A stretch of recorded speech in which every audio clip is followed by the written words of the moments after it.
So when you hear people talk about the fact that we are there now, that's it, victory's inside, we're there. Yeah, yeah. The self-proclaimed awakened is how I like to think of them. And it's like, okay, so they've had a couple of micro enlightenments or a minor bit of awakening, and they think that's it. And you know, I've seen a lot of people now with this spirit of partying till the end of the world in a way, because yeah, we've made it, we've done it, we're there, all the rest of it. And I think that totally underestimates how controlled they still are here, how little control they have here. You know, again, referring to the masonry issue, how they're not aware of how much their character development have been arrested through language and through geometry. And it just shows a complete lack of respect for the opponent. It shows a complete disdain for who's on the other side of the chess table and who it was that did in fact manipulate and manage to successfully, albeit temporarily, contain us and mislead us and you know, squash us into this little box that none of us could really fit into. And I'm just not seeing enough respect for how much that's still in play in the world and how much the powers of it are still in effect. And I think the fact that it's still working in the heads of the so-called awakened is one of the testimonies to how powerful the work of the Masons is. So you've got people who are calling themselves awakened, they're absolutely not, but they believe that they are, and that in itself is an incredible work of magic, you know, again, to continue on from the other works of magic that have been exacted upon us. So, I mean, when you talk about the box that people are still in, some people might find that still a bit nebulous. And when you talk about the opponent, it sounds like you're alluding to what some people would term as conspiracy theory. Okay, yeah. So could you talk about the opponent and the box that you perceive there a little bit more, please? Yeah, okay, well, I'm not talking about anything conspiratorial when I'm talking about the opponent, as it were. I can see how it seems nebulous, but it is somewhat macrocosmic, microcosmic when I'm talking about saying it's like we've created a great opponent out there as a reflection of the great opponent within ourselves. And it's not conspiratorial. It's like when I talk about the collar, the cuffs and the tie. People think it's a joke or it's whimsical in some way, or it's an accident of language, and it's completely not that. It's absolutely serious. Graded collar system, bunch of ordered slaves is how our species has become across the planet, and this underestimating of the effect of that, I think, is a part of the cockiness to me that I experience in others. So how might that box manifest itself? Yes. The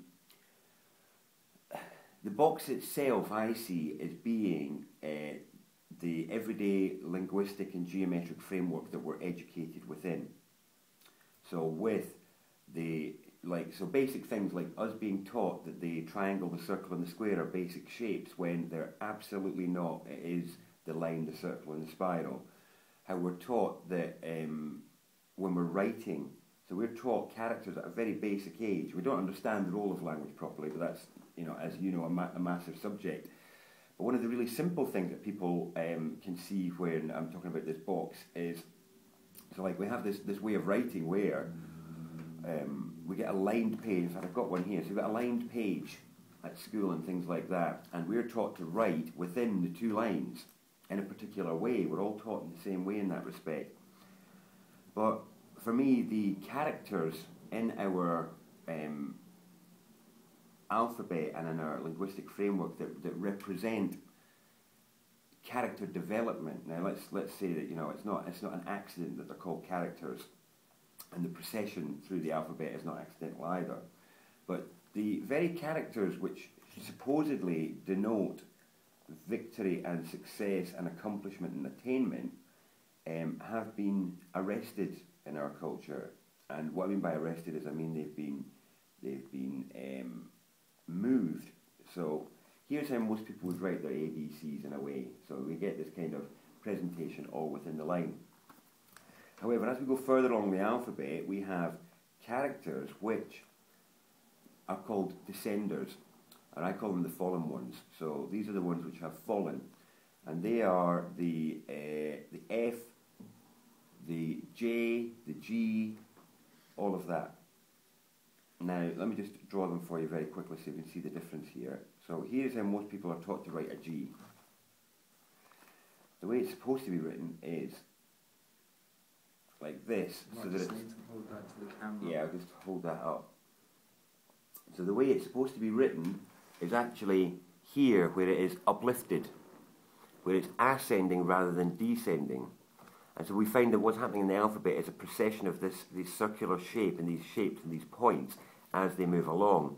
And all the ones which represent the upliftment of this shape into this sphere here, which I don't have time to explain just now, but all the ones which represent that have all fallen and dropped down here. That's one of the manifestations of this box I'm talking about. Another manifestation of the box is this triangle, square, circle as being basic shapes when it's not. It's the line, the circle and the spiral. And as we've discussed before, the line is related to the collaring of men and tying up of them and all that sort of stuff. So there's many connotations of this. It may seem nebulous, and I can accept to see that way to some people, but it's because we're talking about the levels of structural geometry here, and this is where the masonry works. It's like people who are sitting in a room are not aware of the bricks and mortar. You know, we look around this room that we're in, and we live in plaster coving and decoration. It's like, hey, happy days. What do you mean mucky bricks and mortar? We don't even have an awareness of it. And it's the same in our linguistic social framework. We're sitting in the room without an awareness of the bricks and mortar that it was built on. And we're not aware that some of the bricks and mortar was mixed in a particular way that has built a box that sends our consciousness in a particular direction. And it's one which leads to, you know, death, destruction and depression and sadness and illness and all these things, rather than the opposites of all of those things, which is what we would naturally seek.